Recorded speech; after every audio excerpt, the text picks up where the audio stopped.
Goeiemôre gemeente.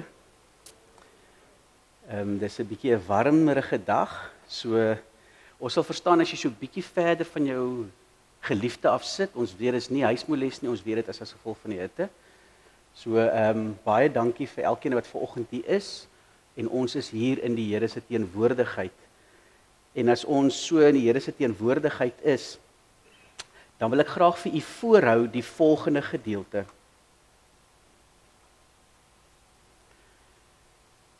Vir die musiekleier, en dit kom uit Psalm 19, en ons gaan hom in 2 dele deel. Vir die musiekleier, 'n psalm van Dawid. Die hemelruim verkondig die eer van God, en die hemelkoepel maak die werk van sy hande bekend.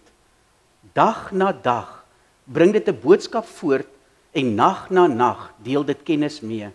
Alhoewel daar geen spraak en geen woord is nie, en hulle stemme nie hoorbaar is nie, gaan hulle boodskap uit oor die hele aarde en hulle woorde tot aan die einde van die wêreld. Die gedeelte wat die psalmdigter skryf hy so mooi in hierdie digterlike taal wat hy sê dat die Here se boodskap van verlossing, van liefde, van genade word elke dag oorgedra na die volgende dag. En dis hoekom ons kan sê sy liefde en sy genade is elke dag nuut.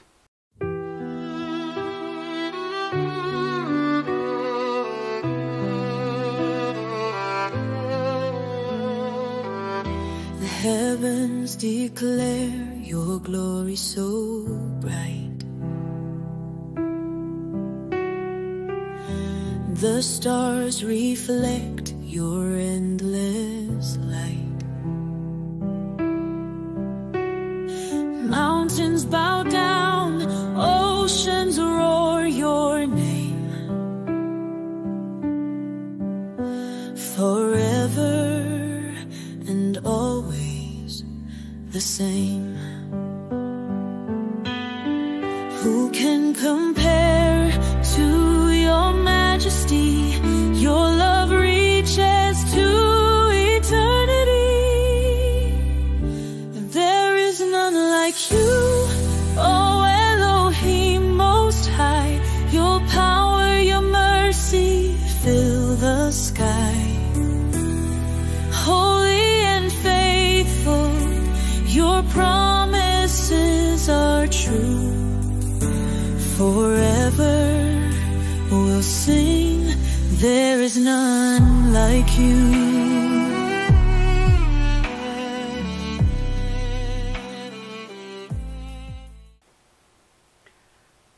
Ek wil dan nou vra dat ons sal staan.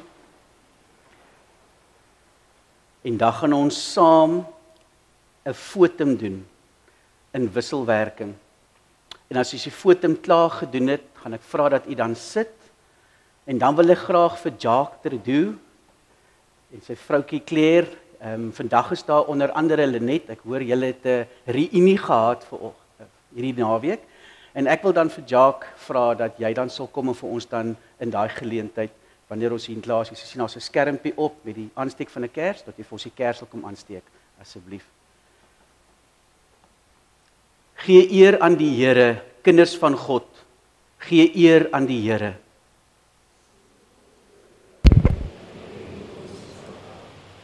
Gee eer aan die Here, heerlik is die Heer se naam.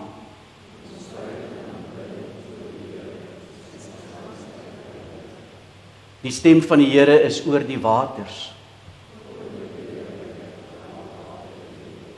Die Here is bo die magtige waters. Die Here is vir ewig koning.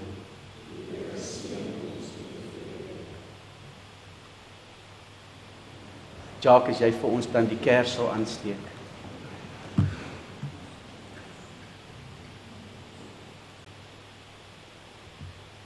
Die Here het self gesê, ek is die lig vir die wêreld. Wie my volg, sal nooit in die duisternis lewe nie, maar sal die lig hê wat lewe gee. Genade vir julle en vrede van hom wat is en wat was en wat kom, en van die 7 geeste wat voor sy troon is, en van Jesus Christus, die betroubare getuie, die eersgeborene uit die dood, en die heerser oor die konings van die aarde. Amen. Psalm 19 gaan voort met die volgende woorde: Die wet van die Here is volmaak, dit gee nuwe lewenskrag. Die bepalinge van die Here is betroubaar, dit gee wysheid aan die onkundiges. Die opdragte van die Here is reg, dit maak die hart bly. Die gebod van die Here is suiwer, dit verhelder die oë. Ontsag vir die Here is rein, dit hou vir altyd stand. Die beslissings van die Here is waar, dit is almal regverdig. Dit is 'n begeerliker as goud, begeerliker as 'n oormaat fyn goud. Dit is soeter as heuning, as 'n heuningkoek wat drup. Boonop 'n diensknegt word daardeur gewaarsku. Wanneer 'n mens daarby hou, is die beloning groot. Wie het insig in sy onbewuste dwaalings? Spreek my vry van verborgde sondes. Weerhou u diensknegt ook van vermetelheid. Laat dit nie oor my heers nie. Dan sal ek onskuldig wees en vry van ernstige oortredings. Laat die woord van my mond en die bepeinsing van my hart vir u aanvaarbaar wees, Here, my rots en my verlosser.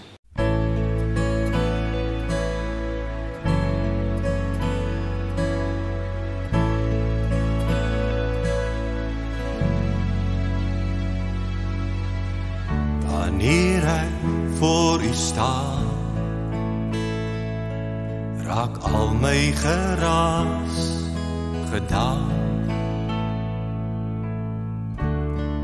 En stil moet ek dan bely, u het die oorhand gekry.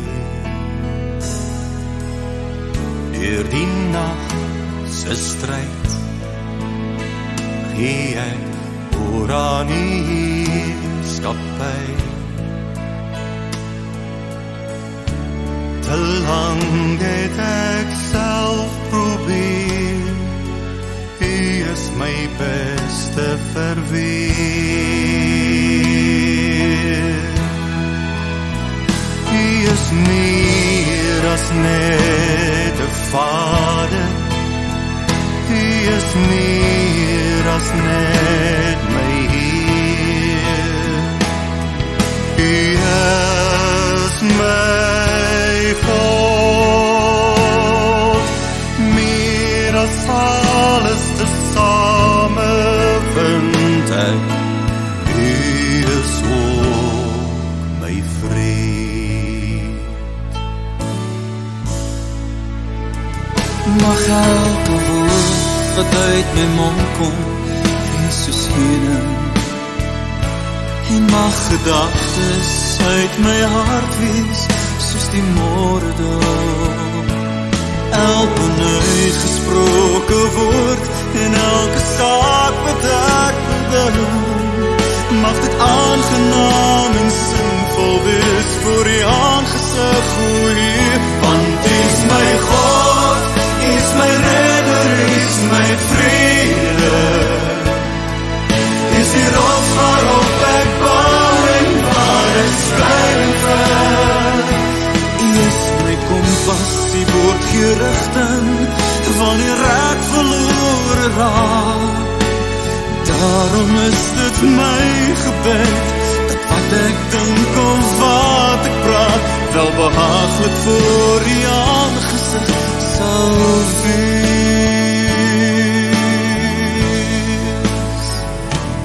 Halleluja,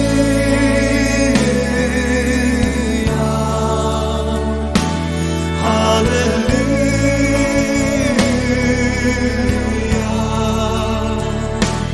aan U alleen, aan die lof en eer, halleluja.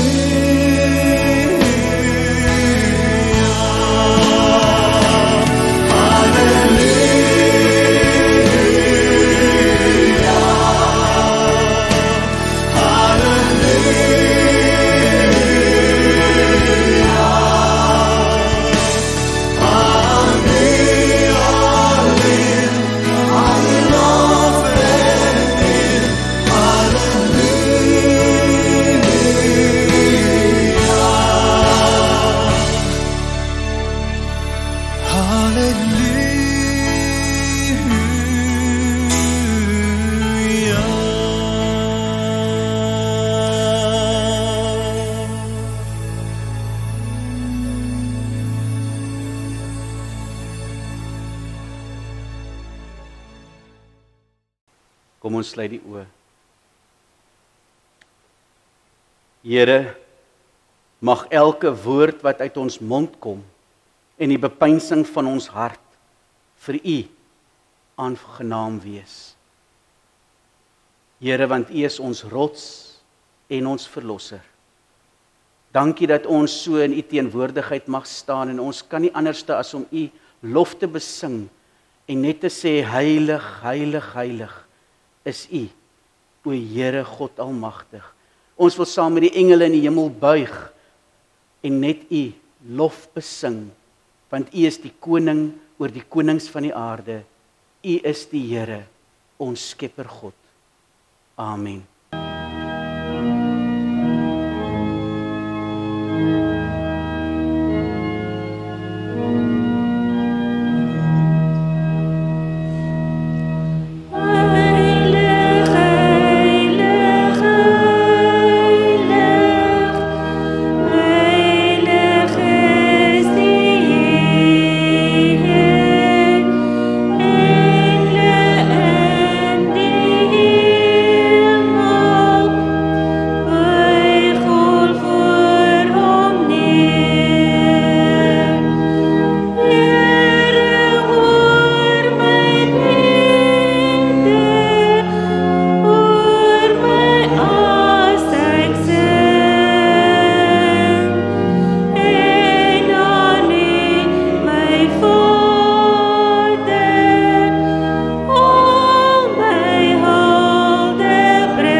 Vra dat daar waar jy sit, gaan ons 'n loflied van Vlam wat gaan speel. Jy kan hom saam sing, maar die idee is ook dat dit 'n luisterlied sal wees waarin jy in jou hart vir die Here jouself sal oproep en sê kom mens, loof die Here. Daar's op 'n stadium wat Dawid so met homself praat en sê hy mens, hoekom is jy so in vertwyfeling? Glo in God, glo in die Here. Ons het baie keer nodig dat as dinge so sleg raak rondom ons en dit voel baie keer asof alles net te erg is en jy jouself kan, as jy voor jouself kry, is dit net negatiewe gedagtes wat oor jou spoel en begin jy sommer in 'n negatiewe mode ingaan, dat jy net jouself sal breek en sê, mens, hoekom is jy so in vertwyfeling? Die Here is die oorwinnaar. Die Here is die Here.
hart aan hom en hy sal ware vrede gee.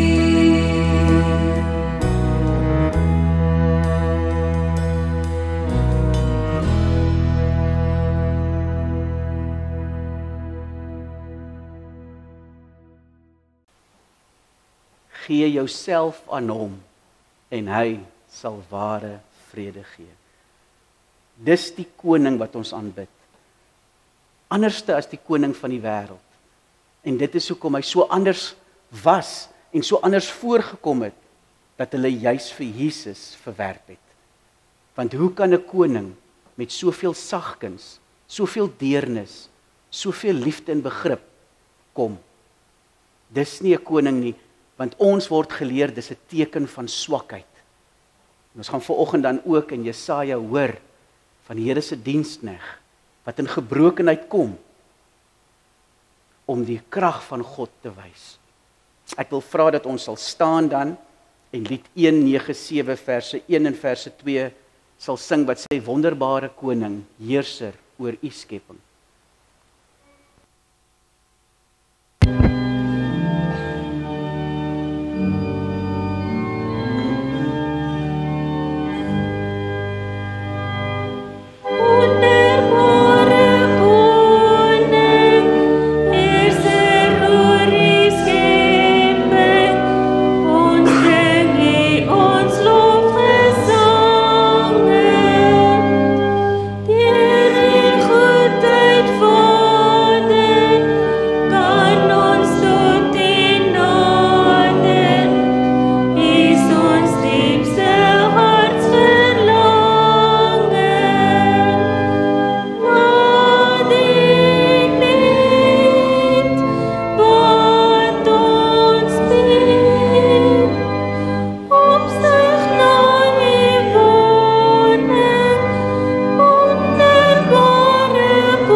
Ons teksgedeelte vir oggend kom uit Jesaja 42 en ons gaan die eerste 9 verse lees. En ons ouer gewoonte het ons dan 'n kindermoment en ons sien ons het net die Miel wat daar bo sit en hy hang nou soos 'n vinkie aan sy pa van die hitte. Ek wil graag hê dat ons die volgende gedeeltes, baie kort stukkies sal kyk. Dis nou wel 'n animasie, maar ek wil hê dat wanneer jy dit kyk, hoe hierdie gedeelte aanpas en aanlas by die gedeelte wat ons dan gaan lees.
Jesaja 42 vers 3 sê, 'n geknakte riet sal hy nie afbreek nie, 'n dowwe lampet sal hy nie uitdoof nie, in getrouheid sal hy reg laat deurbreek. Wil vra dan dat ons 'n volgende lied gaan sing as 'n gebed, en dit is lied 254. Die woorde gaan op die bord wees, maar ek wil vra wanneer ons die lied sing, dat jy met jou hande op jou skoot oop sal sit soos wat die prent is, as 'n teken van ontvanklikheid, waarin ons dan vir die Here sê, spreek Heer, want u dienaar luister, net u woord Heer, bring weer lig en duister. En dan die tweede gedeelte, waar dan sê, want u kinders luister.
Ons teksgedeelte dan is Jesaja 42 verse 1 tot 9 en ons lees uit die 2020 vertaling en dit klink as volg.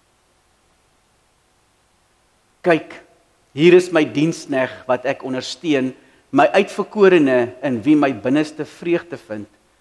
Ek het my gees op hom laat kom, hy sal reg vir die nasies laat deurbreek. Hy sal nie om hulp roep en nie uitroep nie. Hy sal nie sy stem op straat laat hoor nie. 'n Geknakte riet sal hy nie afbreek nie. 'n Dowwe lampet sal hy nie uitdoof nie. In getrouheid sal hy reg laat deurbreek. Hy sal nie weifel en nie geknak word nie, totdat hy reg op die aarde gevestig het. Op sy lering wag die eilande. So sê die ware God, die Here, wat die hemel geskep en opgespan het, wat die aarde uitgebrei het en dit wat daaruit voortkom, wat asem gee aan die mense daarop, lewensasem aan wie daarop beweeg. Ek, die Here, het jou geroep met die oog op geregtigheid. Ek sal jou hand vasgryp, jou bewaar en jou bestem tot 'n verbond vir die volk, tot 'n lig vir die nasies, om blinde oë oop te maak, om gevangenes uit die kerker te lei, om hulle wat in donkerte sit uit die tronk te lei. Ek is die Here, dit is my naam. My heerlikheid sal ek nie afstaan aan 'n ander nie. My roem nie aan gesneede beelde nie. Die dinge van vroeër, kyk, dit het gebeur, en die nuwe dinge, ek kondig dit aan. Voordat dit uitsprei, laat ek julle daarvan hoor. Ons hoor van 'n gebrokenheid, en ons hoor van iemand wat sal kom in gebrokenheid, maar nie op 'n manier 'n koning wat anders te lyk as wat die wêreld verwag. Jy sien, ons leef in 'n wêreld waar mag en 'n verheffing van jou stem en prestasies dikwels bepaal wie raak gesien word en wie nie. Hoe harder jy skree, hoe meer jy jou stem verhef, hoe meer dwing jy respek af, hoe meer luister mense vir jou, hoe meer kry jy aandag. Maar God kies 'n totaal ander pad. 'n Dienaar wat nie skree nie, wat nie breek wat reeds geknak is nie, en wat nie uitdoof wat nog flikker nie. En dan sien ons in Jesaja hierdie belofte van so 'n dienaar, soos ons nou gelees het. Jy sien in Jesaja 42 word die spesiale taak van Israel as dienaar van die Here aangekondig, en word die dienaar as 'n twee gedeelte. Dit is 'n persoon wat gaan kom, glo en sien ons ook. Maar wanneer die Here met hulle praat ook, dan is die woord ook kollektief, dat hulle as die volk die dienaar is onder andere. En hy kondig dan aan dat hierdie dienaar vir die Here, naamlik Israel, 'n besondere taak, 'n taak wat die verlossing van die wêreld in die oog het, dat dit hulle taak is wat vir hulle voorgehou word. En reeds aan die einde van die 19de eeu het geleerdes 4 gedeeltes in Jesaja 40 tot en met Jesaja 55 uitgesit. En daai 4 gedeeltes was dan bekend gewees as die knegliedere, waarvan die een is wat ons vanoggend gelees het. Onder andere sien ons in Jesaja 49 vers 1 tot 6, waar ons lees in vers 3, hy, dit is God wat nou aan die woord is, het vir my gesê, dis Jesaja, jy is my diensknegt Israel, deur wie ek my heerlikheid toon. En in Jesaja 50, 4 tot 9 sien ons, dit is my Heer die Here wat aan my 'n vaardige tong gegee het, sodat ek kan weet hoe om vermoeides met 'n boodskap op te beer. Elke oggend maak U my wakker. U wek my op. U wek my oor om soos 'n leerling te luister. My Heer die Here het my ore oopgemaak en ek was nie opstandig nie. Teruggedeins het ek nie. My rug het ek gehou vir hulle wat slaan en my wange vir hulle wat my baard uitdruk. My gesig het ek nie verberg vir beledigings en gespieg nie. Dit is my Heer die Here wat my te hulp kom. Daarom voel ek nie verneder nie. Daarom het ek my gesig soos vuurklip gemaak. Ek het geweet dat ek nie beskaamd sou staan nie. Ek hou my rug vir die houe. My baard word uitgeruk. Klink baie bekend. En dan in hoofstuk 52 lees ons vers 2 tot 4. Hy het nie 'n gestalte gehad, geen glans dat ons aan hom sou kyk nie, nie 'n goeie voorkoms dat ons hom sou begeer nie. Hy is verag deur mense verlaat, 'n mens van smarte, bekend met siekte, soos iemand vir wie 'n mens jou gesig verwerp. Hy is verag en ons het hom nie geag nie. Nogtans, ons siektes het hy gedra en ons smarte het hy op hom gelaai. Maar ons het hom beskou as iemand wat geskei word, geslaan deur God en verneder. Hy is egter deurboor oor ons oortredings, verbrysel oor ons sondeskuld. Die straf wat ons vrede bewerk, was op hom en deur sy wonde het daar vir ons genesing gekom. So ons hoor van hierdie diensknegt wat gaan kom, en dan praat hy in die begin en dan sê hy, Israel, julle is die diensknegt, en dan lees ons verder in Jesaja dat hierdie diensknegt raak baie meer op 'n persoon, 'n individu wat sal kom. In hierdie liedere, wat dan bekend staan as die diensknegliedere, was daar 'n besondere taak wat dan opgedra word aan hierdie ongeïdentifiseerde dienaar, wat in 'n besondere verhouding met die Here staan. En niemand het geweet wie dit is nie. In Jesaja 40 tot 55 word die volk Israel as hierdie dienaar uitgesonder, en sien ons dat die Here vir Israel uitgekies het, en dat die Here 'n besondere verhouding tot teenoor sy volk staan. En hierdie groep mense, wat Jesaja praat, was 'n besonderse groep mense, want hulle was ballinge. Hulle was in ballingskap gewees. Mense wat nie eers meer grondgebied het nie. Vervreemd van alles. Hulle is swak en hulpeloos, min en weerloos. Niks om op te roem nie. Menslik gesproke kan hulle dan seker nie die dienaar van die Here wees nie, as 'n mens dit so lees. En as hulle dit hoor, ballinge kan tog sekerlik nie 'n verskil in die wêreld maak nie, het hulle verstaan. Dis dan juis in die konteks waarin ons hierdie gedeelte moet lees, dat hierdie mense wat daar is in hulle gebrokenheid sê, wat 'n verskil kan ons dan maak? Ons word nou opgeroep volgens Jesaja, wat sê hy het van die Here gehoor, dat die Here ons, sy dienaar, oproep om 'n verskil in die wêreld te maak. Wat kan ons doen? Ons, wat weggeneem is van ons vaderland, wat hier in 'n vreemde plek sit, wat gebroken is. Ons kan niks beteken nie, ons is klein, ons is min, ons is weerloos. Wie gaan ons ooit kop toe vat? Hierdie Israel hoor van die verlossing wat op hande is, en aan hulle word hierdie dan spesiale taak opgedra, om God se wil aan die nasies bekend te maak, om moedelose mense te inspireer, sodat hulle weer die lig sal sien. Hulle word geroep om draers van hoop te wees. Maar self het hulle nie hoop nie. Jy sien, die hartseer is dat hierdie Israel aan wie hierdie opdrag opgedra is doof en blind vir hierdie taak wat vir hulle gegee word. Selfs wanneer die heilsboodskap bevestig word in Jesaja 43 vers 1 tot 3, reageer hulle met ongeloof.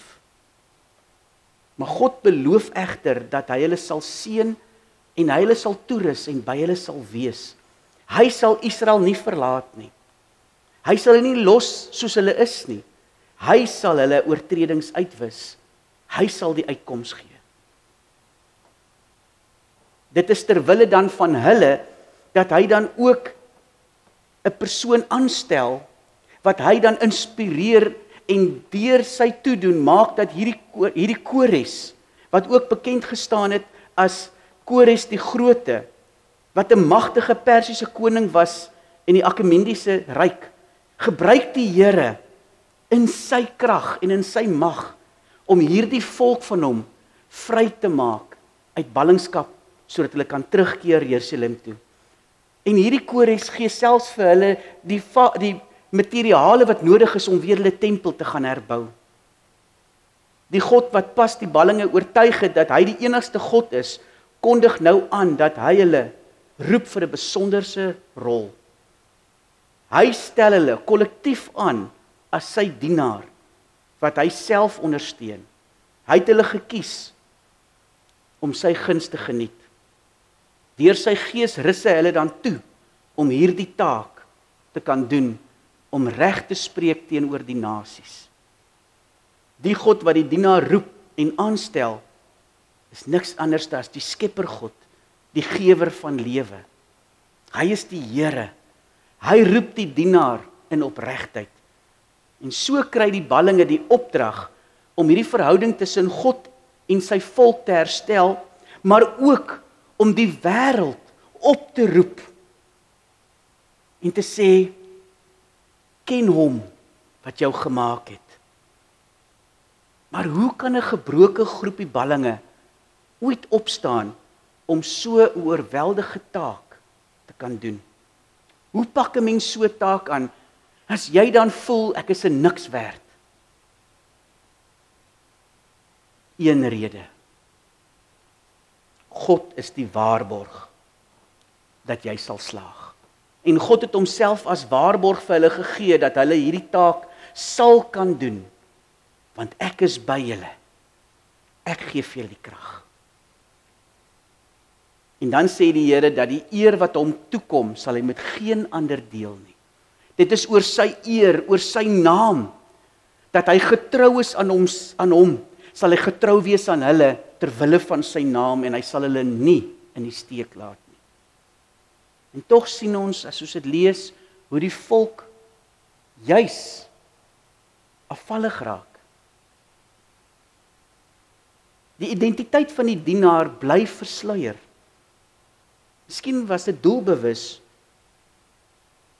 En is dit ook vir ons as ons lees op daai stadium doelbewus, sodat elke gebroke mens ook kan leer dat God juis jou in jou gebrokenheid kan gebruik. Dat hy sy wil met die wêreld ook deur jou, wat voel jy kan niks doen nie, ek is tot niks in staat nie, wie sal my kop toe neem? Ek is te jonk, Here. Dat hy vir jou sê, maar jy kan 'n verskil maak. Nie oor wie jy is nie, oor wie by jou is.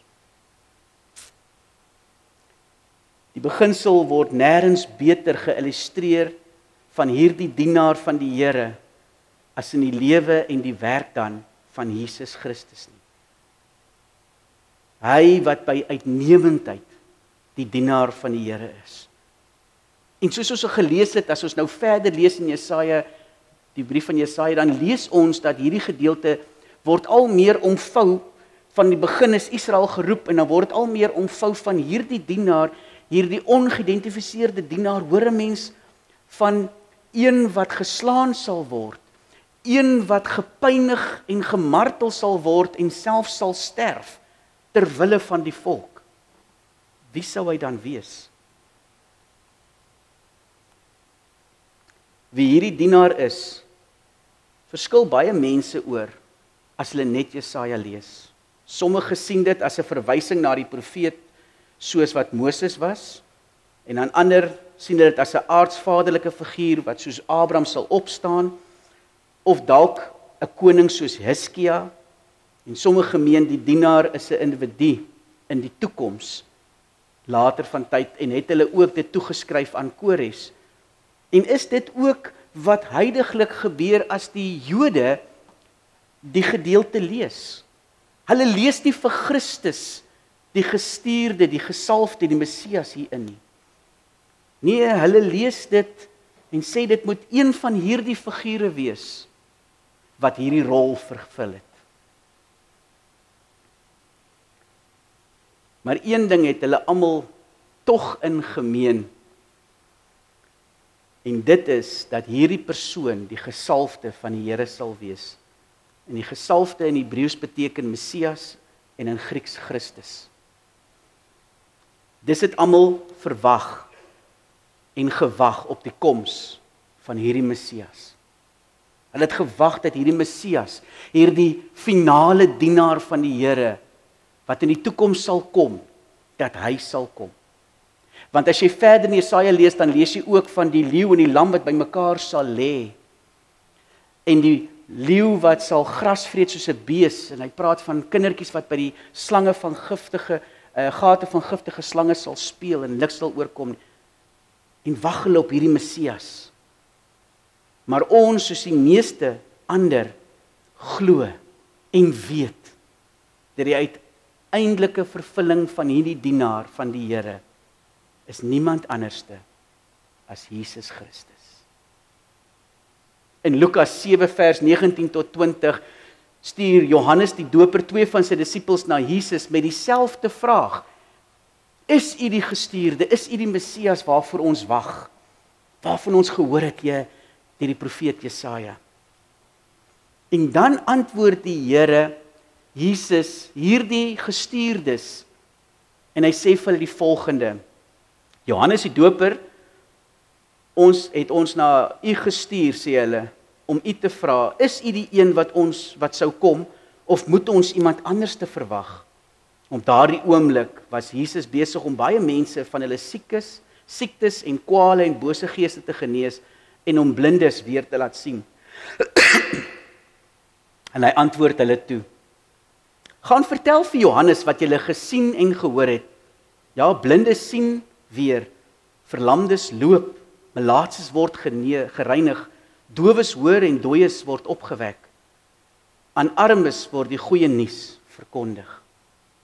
En gelukkig is elkeen wat nie aan my aanstoot neem nie. Die Here gebruik, hulle vra, is u die een wat sou kom, die dienaar van die Here wat ons van gehoor het, wat Jesaja praat? En die Here gebruik Jesaja se woorde, wat die Here vir hom gegee het. Hy sal sig aan die blindes gee. Hy sal uitkoms gee. En die Here sê, gaan vertel wat jy gesien en gehoor het. En moenie verder in twyfel staan nie. En vanoggend se gedeelte lees ons dan in vers 2 en 3. Hy sal nie roep nie, hy sal nie hard skree nie, hy sal nie sy stem op straat laat hoor nie. 'n Geknakte riet sal hy nie afbreek nie. 'n Lampet wat dof brand, sal hy nie uitdoof nie. Hy sal my wil bekend maak, soos dit is. 'n Dowwe lampet sal hy nie uitdoof nie. Jy sien, wanneer 'n kers amper kom dat hy begin uitbrand, en daar's net hierdie klein flikkerende liggie, dan sê hy dat hy nie daai liggie sal uitdoof nie, maar juis hom sal aanblaas, sodat hy weer sal gaan. Hy's die een wat die verskil sal maak. Hy sal hierdie vlammetjie beskerm. As daar 'n wind is baie keer, kyk as jy 'n kers aansteek en daar's 'n verskriklike wind en jy hou jou hande so om die vlammetjie, net om die wind te keer, en begin die vlammetjie weer tot sy reg kom en dan begin hy weer sterk brand. En dit is hoe die Here te werk gaan, Here Jesus Christus. Dis hoe hy met ons te werk gaan. Hy kom en hy kom beskerm ons. Wanneer jy voel jy kan nie meer nie, dan kom hy En hy kom staan nie by jou totdat jy weer kan opstaan. God se werk in die wêreld word grootendeels gedoen, sien ons, deur gebroke mense. Mense wat die nood en die seer van die wêreld verstaan. Hy sal hulle leer wat reg is. Hy sal hulle leer om God as die enigste ware God te aanbid. Ons sien dat hierdie dienaar waarvan gepraat word, self gebroke is. Dat dit nie 'n sterk dienaar is wat in hierdie krag en in majesteit kom en die taak doen nie. Nee, die dienaar is gebroke. En ons lees, hy's een nie van aansien nie. Een wat ons nie sou ag nie. Een wat die mense die gesig van hom wegdraai, een wat die mense sal sê ons het hom nie nodig nie. Ja, wat hulle op 'n stadium skree, weg met hom, kruisig hom, kruisig hom. Toe hulle vra, wat moet ons met hom doen? Het hulle nie gesê, help hom nie. Hulle het gesê, nee, vat hom weg, kruisig hom. Ons soek vir Barabbas. Ons soek vir Barabbas. Laat hom vrykom. Laat hierdie moordenaar in sy plek vrygemaak word. Vat hom weg. Hierdie dienaar van die Here. En een van die vrae wat vanoggend vir my en jou gevra word is, hoe hanteer ons mense wat swak en seer of gebroke is? Is ons stem partykeer en ons houding genesend of is dit dalk verpletterend en veroordelend? Hierdie dienaar van die Here kom met sagtheid, kom met liefde en kom met deernis. As ons in Titus 3 vers 4 tot 7 lees, dan lees ons ook dan waar die vervulling verwys word na die vervulling van hierdie dienaar. Ons lees dan van die verskyning van God se genade. Herinner hulle daaraan om aan die owerheid van alle gesag onderdanig te wees, om gehoorsaam te wees en bereid tot elke goeie werk. Niemand te belaster nie, om nie bekleierig te wees nie, maar vriendelik en om ware sagmoedigheid te betoon aan alle mense, want ons was ook voorheen onverstandig, ongehoorsaam, verdwaal, verslaaf aan allerlei begeertes en liste. Ons het in kwaadwilligheid en naaiwer geleef. Ons was haatlik en het mekaar gehaat. Maar toe die goedheid en mense liefde van God ons verlosser verskyn het, het hy ons verlos, nie op grond van werke wat ons uit geregtigheid gedoen het nie, maar op grond van sy ontferming, by wyse van die afwassing deur die wedergeboorte en die vernuwing deur die Heilige Gees, wat hy ryklik oor ons uitgegiet het, deur Jesus Christus, ons verlosser. Die een wat in ons plek gesterf het, die een wat versoening gebring het tussen ons en God, die dienaar van die Here. So het ons regverdigheid deur sy genade erfgename geword van die ewige lewe waarop ons hoop.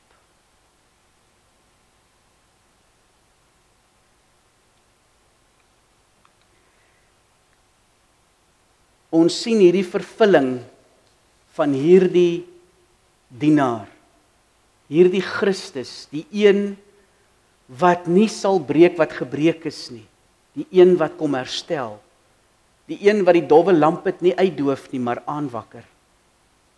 Jy sien, genade is nie 'n idee nie. Genade het 'n naam, Jesus Christus. Dit is soos iemand wat verdrink. Iemand wat verdrink het nie jou raad nodig nie.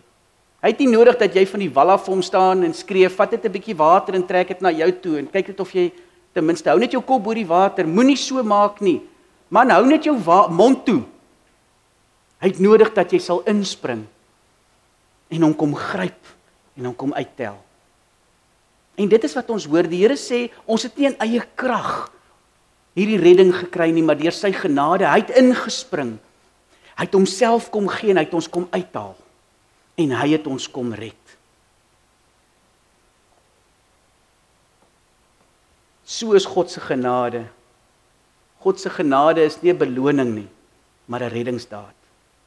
En die resultaat van so genade is 'n nuwe lewe, nuwe hoop, soos dit ons dan ook in Titus 3 gesien het, sodat ons, sê Titus 3 vers 7, erfgename kan word met die hoop op die ewige lewe.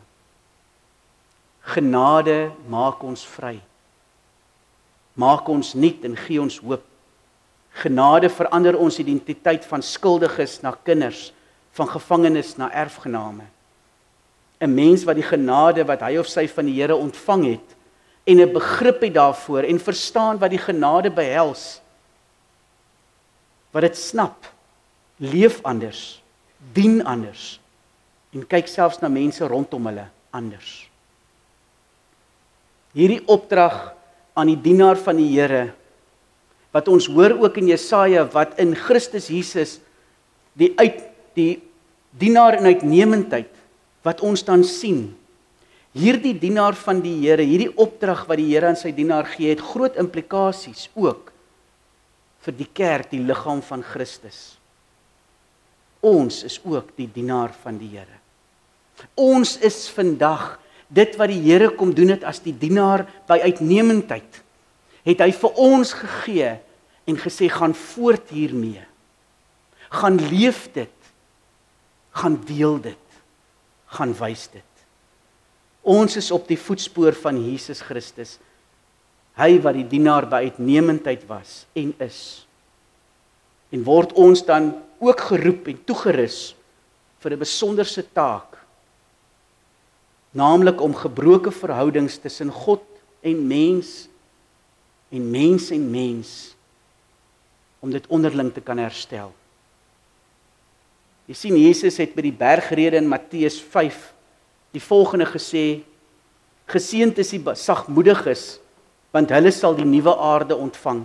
Geseënd is die wat barmhartig is, want aan hulle sal barmhartigheid bewys word. Geseënd is die vredemakers, want hulle sal kinders van God genoem word. Ek en jy word geroep om as dienaar van die Here met sagmoedigheid, barmhartigheid, vrede te bewerkstellig oral waar ons kom. In ons huis, by ons skool, in ons werksituasie, die sportveld, waar jy jouself ook al mag bevind. Ja, oral moet ons as dienaar van die Here optree. Hierdie gedeelte wat ons dan nou gelees het, vra vir elkeen van ons vandag, is jy 'n dienaar van die Here? Is jy bereid om te leef soos 'n dienaar van die Here? En 'n dienaar van die Here is 'n kind van die Here. Waar het jy vandag God se sagtheid nodig in jou lewe? Waar roep God jou om hierdie sagtheid, hierdie genade, hierdie barmhartigheid ook teenoor iemand anders te bewys?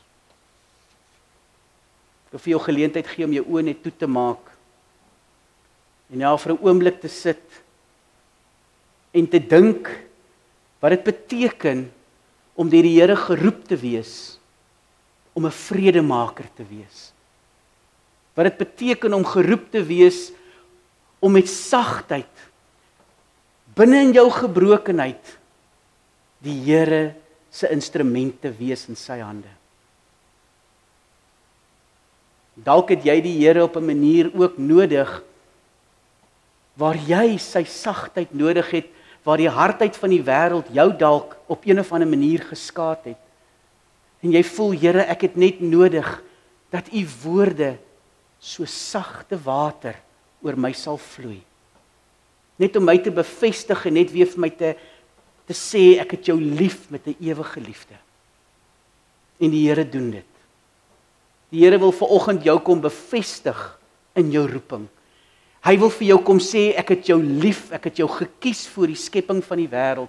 Voor jy nog in jou moederskoot was, het ek jou al gesien. Ek het jou lief. En ek is by jou tot die volëinding van die wêreld, en ek sal jou dra, en ek sal by jou wees. Ek sal vir jou 'n God wees. Sal jy vir my 'n volk wees. Ek wil jou gebruik. Al voel jy onbruikbaar, ek sal jou gebruik. Al wat ek vra is, gee my jou hele lewe. Amen. En die lied wat ons gaan sing is lied 3, 4, al 4 die verse wat sê, God is liefde.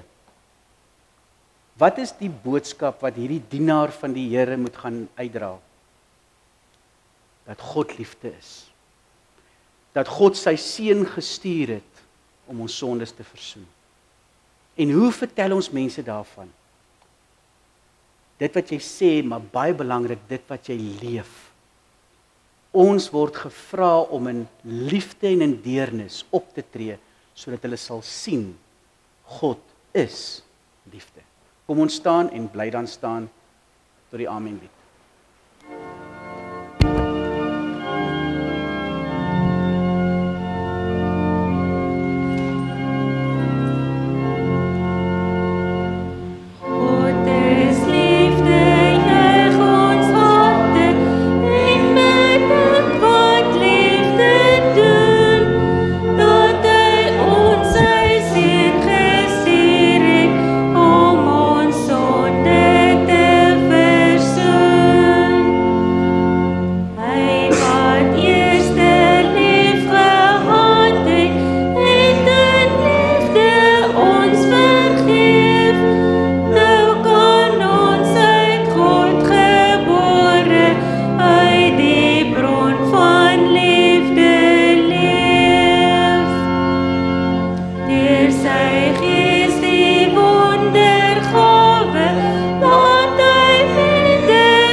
Die Here is voor jou om die pad gelyk te maak. Die Here is langs jou om jou hand vas te hou. Die Here is agter jou om die bose te verslaan. Die hand van die Here is onder jou om jou te dra as jy swak is en jou op te help as jy val. Die Here is rondom jou om jou te beskerm. Die Here is bokant jou om jou te seën. Die Here is binne in jou want hy lei jou deur sy Heilige Gees. Die Here is vir jou want Jesus pleit vir jou. Ja, die drie-enige God is by jou van nou af tot in aller ewigheid. Amen.